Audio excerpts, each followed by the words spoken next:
Thème 3, la Troisième République avant 1914, chapitre 3, métropole et colonies. En quatrième, vous avez déjà vu la colonisation européenne. Vous avez vu aussi comment les sociétés coloniales sont organisées.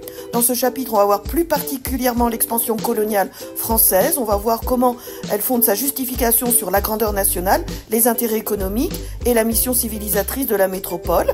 Et on va aussi étudier de façon plus approfondie les rapports complexes au sein des sociétés coloniales entre colons et colonisés. Notre période commence en 1830 avec les débuts de la conquête de l'Algérie et puis se termine à la veille de la Première Guerre mondiale. On a 3 points de passage, un premier sur la ville de Saïgon, un deuxième sur le code de l'indigénat et un troisième sur la crise de Fashoda. La problématique, c'est comment la Troisième République est-elle devenue colonialiste et comment s'est-elle constituée un empire. Grand 1, les conquêtes coloniales. La colonisation française s'inscrit dans un contexte européen. On voit sur cette carte que les Britanniques et les Français ont les 2 empires les plus importants, mais les autres pays européens se partagent aussi l'Afrique et l'Asie. Grand A, pourquoi? Des raisons économiques. Ces vignettes, diffusées notamment auprès des enfants, destinées à la propagande, mettent en scène une colonisation harmonieuse, source de produits exotiques pour la métropole. Ici, sur ce calendrier ou almanach du petit colon algérien, on a les ressources de l'Algérie, la vigne, l'élevage et les céréales. La part de l'Empire dans les exportations françaises en 1913 sur le total des exportations françaises met en évidence la contribution de l'Empire au commerce français. Cependant, l'opposition à la colonisation est vive au début de la Troisième République, comme on le voit ici dans ce texte qui critique la politique coloniale de Jules Ferry. La dernière phrase est particulièrement significative.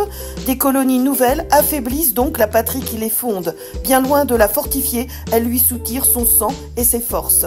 Et les historiens actuels considèrent qu'en effet, la colonisation n'a rien apporté économiquement à la France. Il aurait été plus efficace de maintenir des relations pacifiques, commerciales, avec ces territoires. Grand B, des raisons géopolitiques. La colonisation est en quelque sorte la continuation du nationalisme. Cette idée est traduite par le terme d'impérialisme, c'est-à-dire l'action de mettre des territoires sous domination militaire, politique, économique et culturelle. Cependant, l'impérialisme peut aussi désigner une domination seulement économique ou culturelle.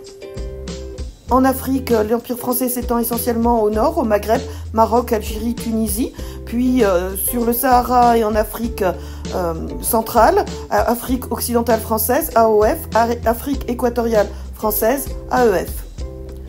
L'Algérie est composée de 3 départements. L'Indochine est composée de 4 parties, Tonkin, Annam, Cochinchine, qui deviendront le Vietnam, le Laos et le Cambodge. Ce sont les Européens qui délimitent les frontières. À la conférence de Berlin en 1884, sous l'égide du chancelier allemand Bismarck, ils définissent des sphères d'influence. Mais la délimitation précise des frontières se fera par la suite, soit à la suite de crises, soit lors de négociations. Et elle tiendra compte beaucoup plus qu'on ne le pense des particularités locales ethniques.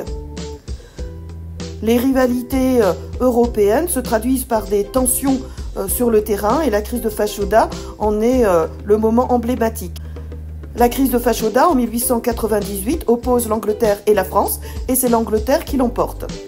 Au Maroc, au début du XXe siècle, on constate une rivalité entre les Espagnols, les Anglais, les Allemands et les Français. Les Espagnols y sont très présents démographiquement, les Allemands y sont implantés économiquement, mais les Français obtiennent le soutien des Italiens, des Espagnols, des Britanniques, et l'échec français de Fashoda permet d'obtenir le soutien britannique au Maroc, en échange donc des territoires cédés par les Français.